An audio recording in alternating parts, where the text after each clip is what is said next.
माया के चक्कर में आदमी भगवान से भी हाथ धो बैठता है। और कम से कम भगवान को पकड़े रहो तो ये माया कभी आपका साथ नहीं छोड़ेगी, कभी नहीं छोड़ेगी।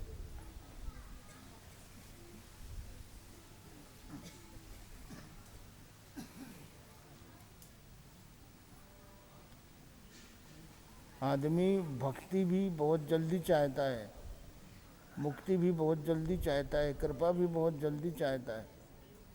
प्रतीक्षा करने के लिए उसके पास समय नहीं। समय है क्या? नहीं।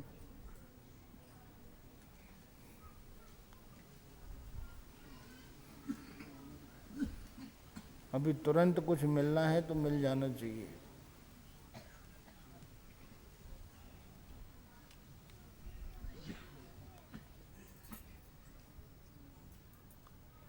जिस दिन पेड़ लगाते हैं क्या अगले दिन से फल लगना शुरू हो जाता है? धीरे धीरे रे मना धीरे सब कुछ हो। माली सींचे 100 घड़ा ऋतु आए फल हो। बच्चे का मुंह देखने के लिए भी उसे 9 महीने प्रतीक्षा करनी पड़ती। कि 4 दिन में मुंह देख लेते हैं? नहीं देखते, प्रतीक्षा करते।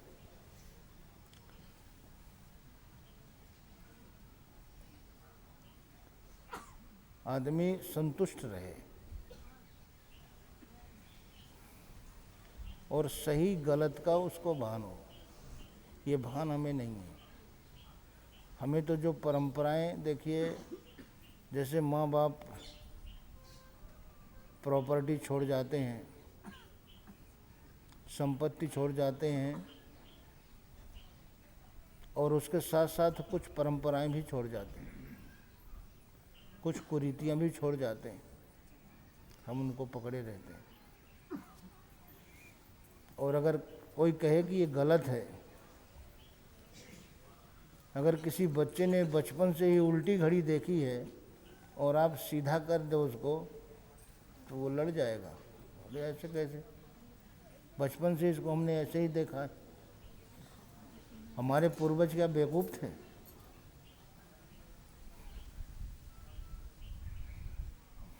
लेकिन कर्म की जो पहचान है वो ऐसे नहीं। कर्म की पहचान परिणाम से होती। जिसका परिणाम अच्छा हो वो कर्म अच्छा है।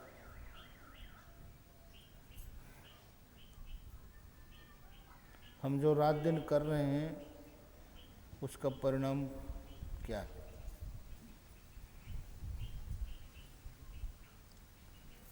आज तक एक भी व्यक्ति बता दे, जब से सृष्टि है आज तक,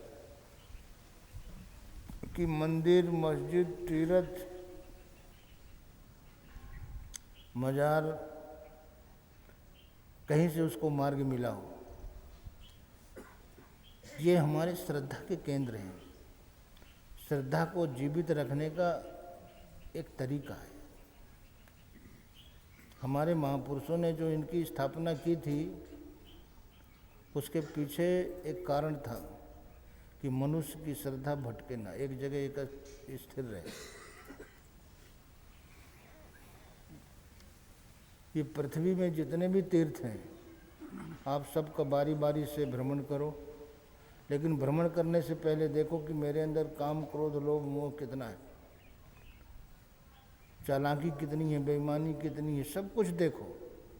और घूमने के बाद फिर देखो कुछ कम हुआ। जैसे बीमार आदमी दवा खाता है तो वो पहली खुराक में देखता है कि नहीं, दवा पहली खुराक में कितना फ़ायदा किया, ये खाता ही चला जाता है। आप किसी बड़े अस्पताल में गए और डॉक्टर 10,000 का रोज़ बिल बना के दे रहा है और रोगी की हालत वैसे ही है, कुछ सुधार नहीं हो रहा। 5 दिन हो गया, 6 दिन हो गया, 7 दिन हो गया, आप डॉक्टर से कुछ कहोगे नहीं कि साहब ये 10,000 का बिल रोज़ बना के दे रहे हैं, फ़ायदा तो कुछ हो नहीं रहा, आप दवा बदलो या तो फिर अस्पताल बदलो, कुछ तो करो, ऐसे में तो हम बर्बाद हो जाएंगे। रोगी को कष्ट बराबर है, लेकिन दुख पर दुख हम भोग रहे हैं, समस्याओं पर समस्याएं हमारा पीछा कर रही हैं, लेकिन हमने आज तक अपना मार्ग नहीं बदला। बदला क्या? जिस रास्ते पर चल करके आपने अपने माँ बाप को सुखी नहीं देखा, आपको कैसे मिल सकता है? 2-4 पीढ़ी देख लो, लेकिन मार्ग बदला क्या? 4 दिन में डॉक्टर से लड़ जाएंगे और दवा बदल देंगे? बदलेंगे कि नहीं बदलेंगे? लेकिन देखिए, जो हमारा स्वभाव है, हमने संसार में रह के इसको बनाया है, ये आपका सबसे बड़ा प्रमाण है। जितनी बुद्धि है, जितना स्वभाव है, जिस परंपरा का आप पालन कर रहे हो, क्या आपके परिवार दुख मुक्त हैं? क्या समस्या मुक्त हैं? इसका मतलब वो गलत है। इस स्वभाव से हमारा कल्याण होने वाला नहीं, हमें स्वभाव बदलना पड़ेगा। अगर इस स्वभाव से हमारा कल्याण होता तो हमारा कल्याण हो गया होता। हमारा स्वभाव तो यही है ना, हमें स्वभाव बदलना पड़ेगा, विचार बदलना पड़ेगा। और जिन परंपराओं के हम शिकार हैं, जिनको हमने भूलवश कहो या कुछ कहो, गर्मियों में आपने देखा है ना कि छोटी छोटी घास है, पेड़ पौधे हैं, इनके बीज पक करके झड़ जाते हैं, गर्मी भर पड़े रहते हैं। फिर गर्मी के बाद क्या आता है? बरसात। जब बरसात होती है तो ये सूखी दिखने वाली भूमि हरी भरी हो जाती, क्योंकि बीज पड़ा हुआ है। तो ये श्रद्धा का बीज जो आपके अंदर पड़ा हुआ है, आपको आजमाना है तो आप किसी भी मंदिर में जाके आजमा सकते हैं। हाँ, कहीं भी जाके कि मुझे इस प्रश्न का उत्तर चाहिए, नहीं मैं यहीं अपने प्राण दे दूंगा, मिलेगा? मिलेगा क्या? प्रश्नों का उत्तर, समस्याओं का समाधान, भ्रमित लोगों का मार्गदर्शन, ये हमेशा संतों के द्वारा हुआ है। बाकी तो आदमी चला जाता है,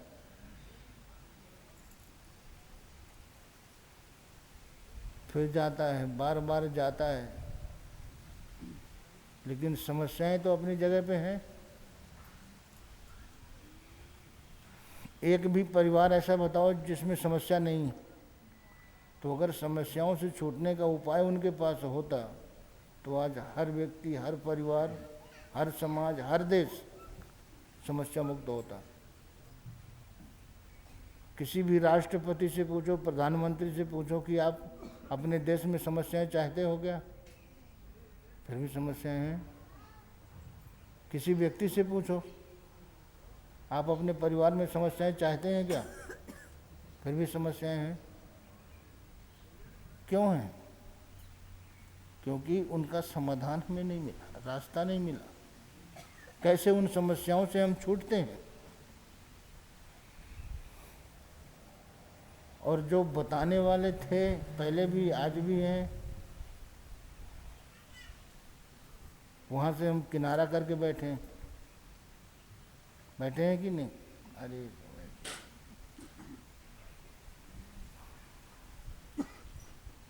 थोड़ा सा कष्ट हुआ, थोड़ा सा दुख हुआ तो भाग खड़े हुए। और गृहस्थ में इससे कितना ज़्यादा दुख मिलता है, फिर भी घर छूटता है क्या? आज भी दुख है और आगे भी कोई उम्मीद नहीं है सुख की, फिर भी कल की उम्मीद में लगे हैं कि नहीं लगे? और आगे भी यही रहेगा, क्योंकि मनुष्य का स्वभाव तो वही, उसने अपने स्वभाव को बदला ही नहीं। ये हमको बदलना पड़ेगा। अगर वास्तव में हम अपने जीवन में सुख शांति चाहते हैं, ईश्वर की कृपा चाहते हैं, तो हमें स्वभाव बदलना पड़ेगा, हमें मार्ग बदलना पड़ेगा, अपनी सोच को बदलना पड़ेगा। ये कहने से कुछ नहीं होता। अकेले में बैठकर हम कुछ भी करते रहें। इस पृथ्वी में आज तक ऐसा कोई महापुरुष नहीं हुआ जिसका समय के समाज ने विरोध नहीं किया। भगवान राम को जब तक रावण था स्वीकार किया क्या? स्वीकार किया। आज देखो सब श्रद्धा से मानते हैं, पूजते हैं। भगवान कृष्ण जब शरीर से थे तो काल यवन और जरासंध 17 बार चढ़ाई किया। इस तनाव से बचने के लिए भगवान को मथुरा छोड़ना पड़ा, द्वारिका में जाना पड़ा, लेकिन वहाँ भी 17 बार, एक बार नहीं 17 बार। स्वामी दयानंद, ये आपके देश की बात बता रहे हैं हम अभी। स्वामी दयानंद को जहर दे दिया, क्या गलती थी उनकी? संसार में आप किसी को भी किसी आपात घटना से बचा लेते हो तो शासन और प्रशासन उसको पारितोषिक देते हैं, इनाम देते हैं कि नहीं? इसने पानी में डूबने से बचाया, इसने आग में जलने से बचाया, वो बिल्डिंग गिर रही थी उसे गिरने से बचाया। अनेक आपदाओं से जो बचाते हैं उनको वीरता का पुरस्कार देती है गवर्नमेंट की नहीं देती। लेकिन क्या सच में उन्होंने बचा लिया? आपने मान लो अपने से देखो कि किसी को बचा लिया तो आपने उसे संसार के बारे में सोचने का और करने का कुछ समय का अवसर और दे दिया। ये नहीं कि आपने बचाया और वो उसी दिन से भगवान का चिंतन करने लगे। दुखित संस्कारों को अर्जित करने का आपने उसको थोड़ा सा मौका दे दिया। जाना तो है उसको, जिसको आपने बचाया क्या वो अभी तक है? नहीं, जाना है उसको। आपने थोड़ा संसार के बारे में सोचने का समय दिया उसको। विषयों के क्षेत्र में जिसका परिणाम दुख है, तो दुख का संग्रह करने का आपने उसे एक मौका दिया और आपको इनाम मिला। और जिन महापुरुषों ने संसार के लोगों, जितने संसार के लोग हैं जो दुख उठा रहे हैं, उस दुख से छूटना चाहते हैं, महापुरुषों ने हमेशा हमेशा के लिए इस भव सागर में डूबने से उनको बचाया, हमेशा के लिए। और उनको पारितोषिक क्या मिला? समाज का विरोध, षड्यंत्र। आदि शंकराचार्य को 32 साल की उम्र में जहर दे दिया, संत ज्ञानेश्वर को 18-19 साल की उम्र में। एक महात्मा का नाम ले लीजिए कि समय के समाज ने उसका विरोध नहीं किया। साईं बाबा फटे कपड़े पहनते थे, देखे हो? भोजन भी बड़े झंझट और विघ्नों के बाद वहाँ तक पहुँचता था। वो माई जो है बैजो माँ सेवा करती थी, उसको जाने कितने ताने सुनने को मिलते थे। और आज नंगे पैर चलते थे, कोई चप्पल ला के नहीं देता था। आज सोने की खड़ाऊ दे रहे हैं, तो उससे क्या? सोने का चंवर, सिंहासन सब कुछ दे रहे हैं। पुरानी फोटो उनकी देख लीजिए। ये है समाज। जब भगवान शरीर से थे, भगवान कृष्ण, तो 5-7 भक्त थे उनके, 5 पांडव, भीष्म, उद्धव, विदुर और 4-5 गोपियाँ, जो परिक्रमा करके, जो भगवान कृष्ण के वास्तविक स्वरूप को जानते थे, वो परिक्रमा करके ही जाते थे। लेकिन उनके जाने के बाद देखिए, हर अमावस, हर पूर्णमासी हजारों लोगों की भीड़, जिस पहाड़ को छू दिया उसकी परिक्रमा कर रहे हैं। उनसे पूछो, जब तुम्हारे पूर्वज जब जिंदा थे भगवान, तो कितने परिक्रमा लगाई थी? तो जीवित महापुरुष से हमने कोई लाभ तो लिया नहीं। शरीर छोड़ने के बाद क्यों, अब उन्हें कुछ मिलेगा नहीं। तो आज ठाकुर जी, आज तो मालपुआ खाएंगे ठाकुर जी। अब ठाकुर जी का खाएंगे, हम ही खाएंगे।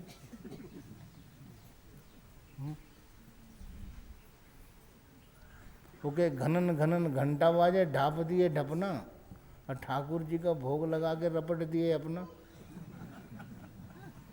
हाँ, अब जो भी है, क्योंकि अब उनको नहीं जाएगा कुछ भी, कितना भी कुछ करो।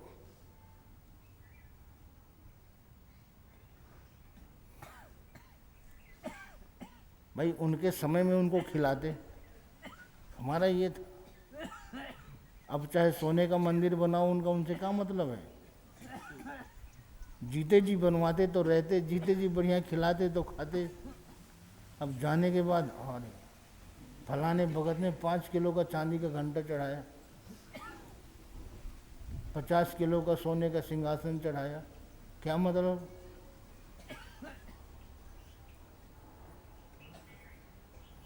अगर जीते जी कहते ना तो जीते जी लोग टिप्पणी करते फिर, अरे महात्मा के ठाठ देखो, सोने का सिंहासन, ये तो अपने आप को राजा महाराजा से भी ऊपर समझते हैं।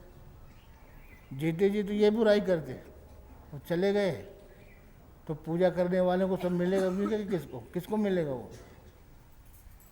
एक बात बताइए, आपने किसी से कहा नहीं, मंदिर में गए, किसी को मालूम नहीं, आपने अपने मन में क्या सोचा, प्रभु मेरा काम हो जाए तो मैं ये करूँगा, तो क्या आप नकली मुकुट चढ़ाएंगे?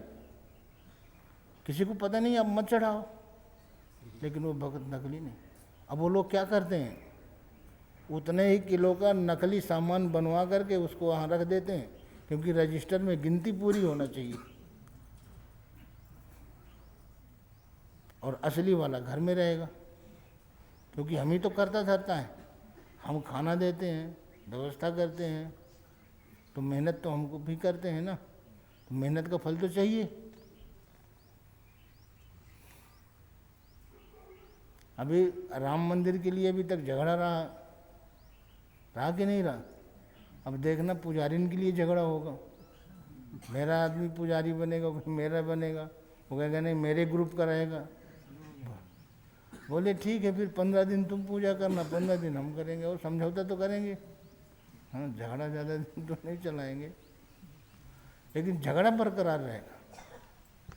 और जबकि पूजा जो है अपनी पर्सनल होती है कि नहीं। पूजा बताओ दिखावटी होती है कि पर्सनल होती है? हृदय का भाव है पूजा। हमारे हृदय में भाव नहीं, हम तो महीने में काम करते हैं, क्योंकि वो भगवान राम का परमानेंट पुजारी बन जाएगा, उसको तो तनख्वाह कमेटी देगी। अब उसके लिए झगड़ा होगा कि नहीं होगा? होगा कि नहीं? नहीं, हमारे सोसाइटी का आदमी बनेगा, हमने पूरी लड़ाई लड़ी है। अब ये झगड़ा पता नहीं कब खत्म होगा, बनने के बाद, प्रतिष्ठा होने के बाद। हाँ, तो झगड़े देखो कभी खत्म नहीं होंगे। आज देखिए, पहले आज बंदूक की नोक पर हम सब जगह कब्जा करना चाहते हैं कि नहीं?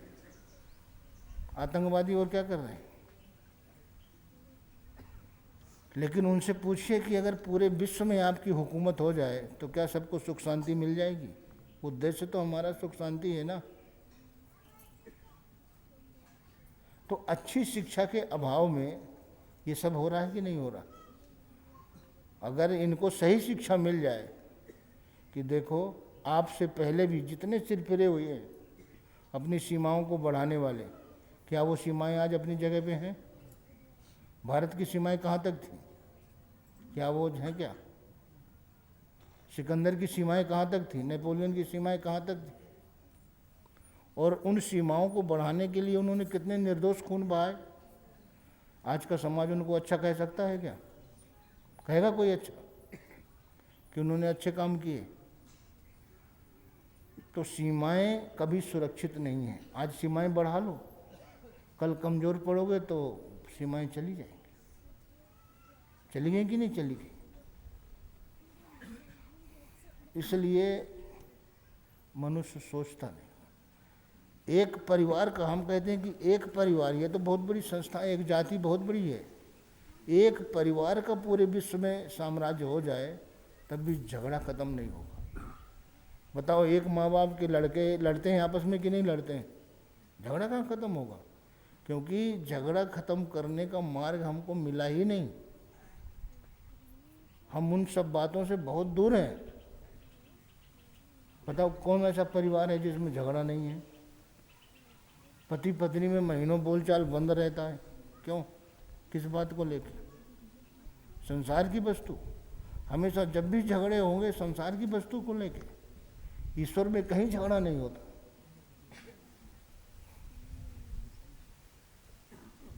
फिर जब गुस्सा खत्म होगा तो वो उसे देख के मुस्कुराएंगे, वो उसे देख के मुस्कुराएंगे, धीरे धीरे बोलना शुरू कर देंगे। फिर 10-15 दिन बोलेंगे, फिर ठोक ठाक देंगे, फिर बोलचाल बंद, और इसी तरह से बुढ़ापा आ जाता है। यही सिस्टम है ना, बस खत्म। जिंदगी में फिर रस कहाँ है? फिर आदमी सोचता है यार जिंदगी बेकार चली गई।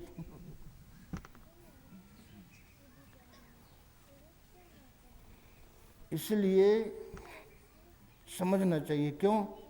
हमारे महापुरुषों का एक अनुभव है कि अगर जितने आदमी हैं ना, जिस ब्रह्मा ने मनुष्यों की सृष्टि की है, अगर एक एक आदमी को एक ब्रह्मा मिल जाए तब भी उसकी इच्छाओं की पूर्ति नहीं कर सकते। आज आपकी इच्छा पूरी हो गई तो आप खुश हो गए, कल नहीं होगी तो आप नाराज हो जाओगे। आपका जीवन इच्छाओं के पीछे चल रहा है, और कब तक इच्छाएं पूरी करते रहोगे? किसी दिन तो मना करना पड़ेगा ना। सीमाएं हैं हर चीज की। तो आदमी समझ नहीं पाता है। और सभी महापुरुषों ने एक ही रास्ता दिया कि संसार, मन जो है, जहाँ से संसार का चिंतन शुरू करता है वहीं से दुख की शुरुआत होती है, और जहाँ से मन ईश्वर का चिंतन शुरू करता है वहीं से सुख की शुरुआत होती है। अब आपको क्या चाहिए? सुख चाहिए, दुख चाहिए, वो आपके ऊपर है। कभी हम तो भजन सुनने आए थे, भजन तैयार हो गया? तो सुनाओ। और तो हम तो बाद में भी सुनाएंगे उसका। ये 2500 साल से सब सुन रहे हैं, वहीं का वहीं है। भजन सुनेंगे शायद कुछ बुद्धि आ जाए।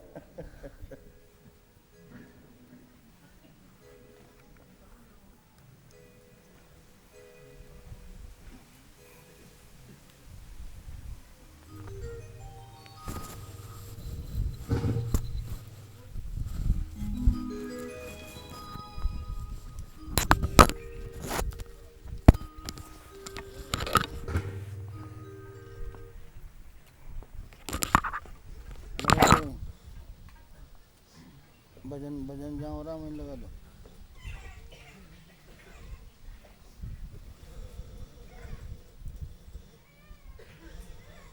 ये आंसू कहाँ पे जाता है?